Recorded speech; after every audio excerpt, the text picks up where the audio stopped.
Alright, y'all. Got the quick analysis for the Preakness coming up here. Gonna start off with number one, War of Will. He's at 4-1 right now. We all know War of Will. Why? He's become the controversial culprit in the Kentucky Derby debacle. Alright? He is blamed, Tyler Gafalion blamed for causing the disturbance with maximum security. That's now gone to court. Alright, I don't want to get into the drama. Alright, there's got other videos about that. But War of Will, at any rate, is back in the Preakness. Alright. So he's running out of the number one slot. Tyler Gafalion's back on him. He ended up finishing 8th in the Derby after a 9th finish in the Louisiana Derby. We'll see what he's got this time. I didn't like him in the Derby. To me, he didn't lose because he was interfered with. He lost because he's not that good at that distance. Maybe he should go back to the mile. At any rate, we're moving on now. Number 2, Bourbon War. Now, Bourbon War is out at Tappet. He's being ridden by Irad Ortiz Jr.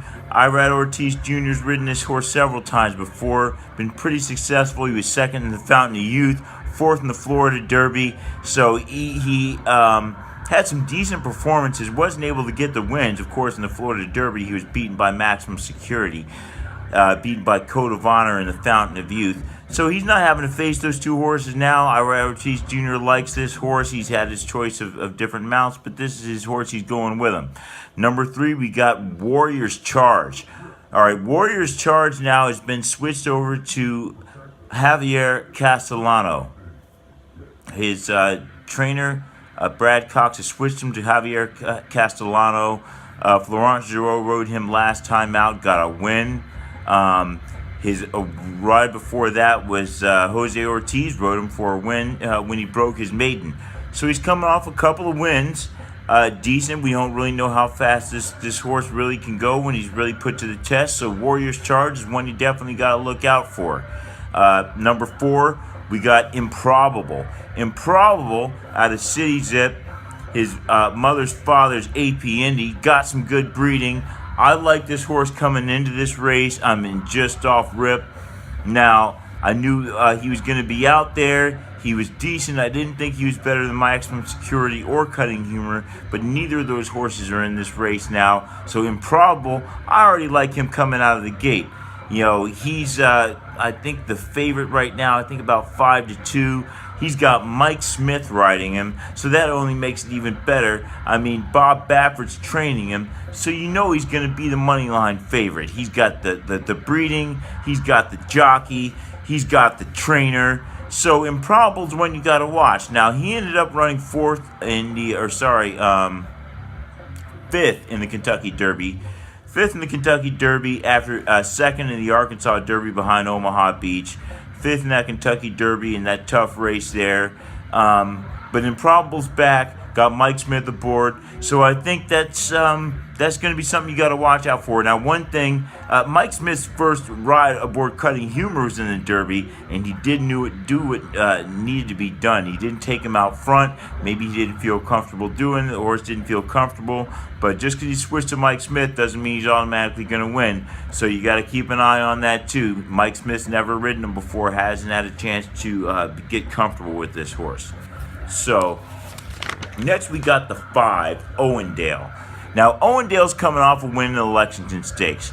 I didn't think that was too impressive of a win. I thought they pretty much walked around the track. Well, they didn't really walk, but I mean, it wasn't an impressive opening half mile, to say the least, in that race. They weren't very interested in running until the end, and so Owendale, you know, he came from way off the pace. He didn't choke his horse back at all, just let him chill in the beginning of the race, and he came storming from behind to get the win. Now, it was not an impressive time. He did, however, beat another Twist of Fate, which I thought was going to be pretty good coming out of that Sunland Derby against Cutting Humor, but it just didn't work out that way. It didn't work out that way for Cutting Humor in the Derby. Didn't work out that way for another Twist of Fate in the Lexington. So we'll see what he's got. Now, Owendale, Florence Giroux, you know, aboard him. He got that win in Lexington. Before that, they rode in a Risen Star. He was 10 lengths off the leader, running 8th. Sean Bridgman was riding him for that. He got beaten by War of Will, who's back in this race. But Owendale had a good last race. He's got some good workouts, good 59 breezing at 5 furlongs coming into this one. So I like Owendale. You know what I mean? Don't say I like him to win yet. I haven't finished handicapping it, but I think he's a good horse. So we'll keep an eye on him. Even though that time was slow in the Lexington, he's got good closing power. Next, we got the 6, Market King, John Court, one of the complainers from the Kentucky Derby. Still haven't really heard the official story about that, but since it's in court, probably that will come out. Something tells me that John Court didn't complain until after Flavian Pratt, after he complained. But anyway, Market King's a D. Wayne Lucas horse. Got John Court aboard him. I've never really liked John Court. I just didn't really think he's that good of a jockey, but he's been riding forever. He's 58. So he's got another mount here with Dean Wayne Lucas, another guy who's really old, been in the game forever. So they got their mount in this one, Market King. And he's an alright horse. He's got some good workout times. He's probably going to stalk the pace in this one. So you got to keep your eye on Market King. 30-1 right now. But once again, this is going to be a tough race, especially for somebody coming off the pace. We'll get into that later. Next, we got Always Mining, the 7. Always Mining's probably going to run out front. He's coming off of 2 consecutive wins. He's the winner of the Federico Tessio over at Laurel Park. So he's been in the area, local horse recently.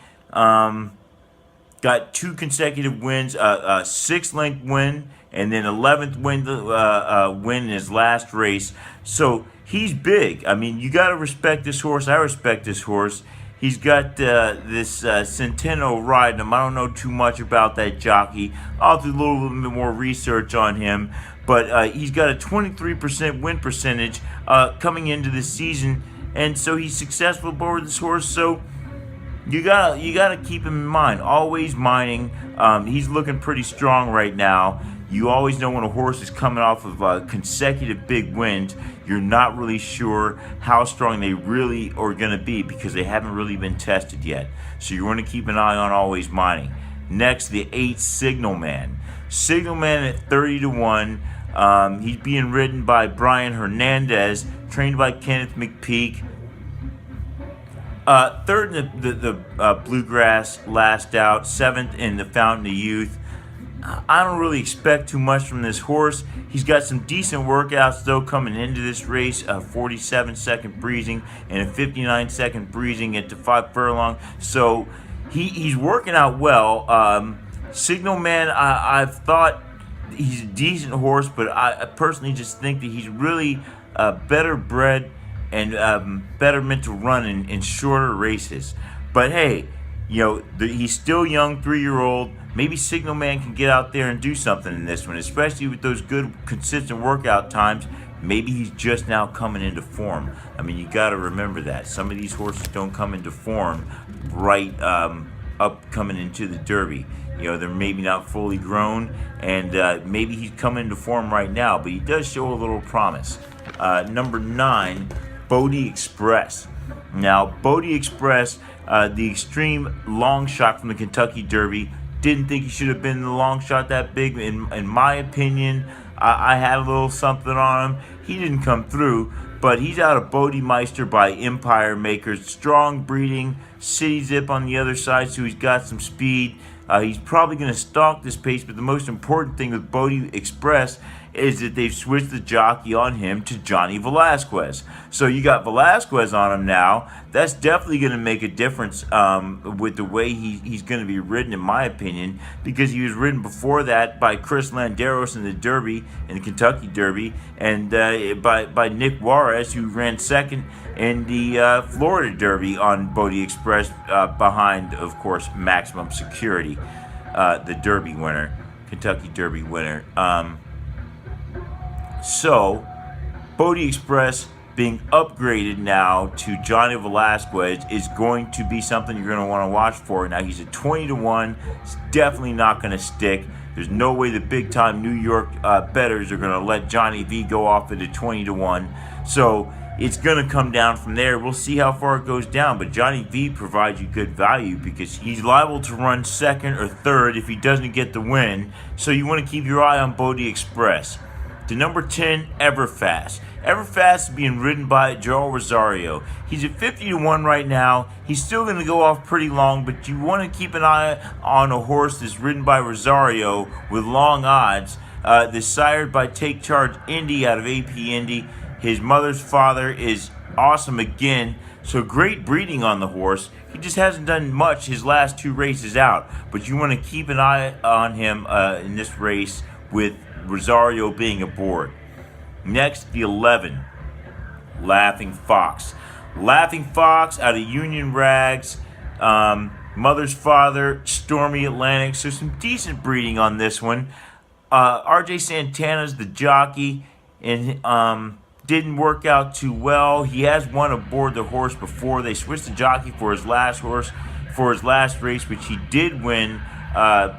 Santana was riding in the Kentucky Derby, so they switched him over to, I think it was Alvarez there. Yes, he got a win in the Oaklawn Park Invitational at Oaklawn Park in Arkansas. Before that, he ran the Arkansas Derby, lost behind Improbable and Omaha Beach. He was 4th in that one. So, Laughing Fox back at it again. Once again, you want to keep an eye on this horse. He's got Santana out there. He has won aboard this horse before. 20-1 odds. He might stick probably right around that, I think, probably at race time. So we'll see what he's got. The 12, Another Twist of Fate. Now, Another Twist of Fate, strong close in the Sunland Derby against Cutting Humor. Now, everyone that knows me knows I was a big Cutting Humor fan. However, the slop got to him. I thought Mike Smith would move him out in front of the other horses to avoid the slop. Didn't do that. Didn't do well in the Derby. So does that mean that Another Twist of Fate is not a good horse, even though he ran a good race behind him in the Sunland Derby? No. However, Another Twist of Fate ran in the Lexington Stakes, ran second. Once again, okay race, but that was a slow time. Castellano was riding him in that one, so they switched to a better jockey. Still wasn't able to get it done. Maybe Castellano was just not that familiar with him as his other jockey, J.J. Hernandez. But Castellano ran second in the Lexington, so now they switched again. And they didn't switch back to the guy that won with him. They've gone with Jose Ortiz this time, who's never ridden him before. So we'll see how that works out. He's out of Scat Daddy. I think the horse still has some promise. So let's keep an eye on Another Twist of Fate. I think it's possible he could get the win here. Now, number 13, the last horse in this one, Win Win Win. Win Win Win hasn't won since he came out of the record-setting pace, record-setting time that he set in the Pesco at 7 furlongs. So maybe he's just a sprinter. Maybe he really doesn't need to be in these races, even though he can do a great time in a sprint race. Second in the Bluegrass on him. 10th in the Kentucky Derby. Win Win Win wasn't able to do much when he's gone these long distances, so maybe the strategy of coming off the pace is not what he needs to do. Maybe he needs to stick closer to the pace, or maybe they just need to stick him into shorter races. He's bred to run these longer races. His grandfathers are Sunday Silence and Smarty Jones, Kentucky Derby winners. So, and also Preakness. Smarty Jones won the Preakness. I have to check back on Sunday Silence. But Smarty Jones, Preakness winner, Derby winner, bred to win this race, but he just hasn't been able to get it done at longer distances to this point. So we'll keep an eye out on what he's going to do. We'll keep an eye out for any changes, any scratches. I don't expect too many big surprises in this one. We got 13 horses as opposed to 20 in this one. We got a lot of big jockey changes, so a lot of shuffling around again. So we're going to see how this breaks down. I'm going to come up with a winner, of course, to give you, and a couple of picks, as well as the pace handicapping. And that's the most important thing, because the pace and the weather is what determines how the race is going to go down. So stay tuned for that analysis.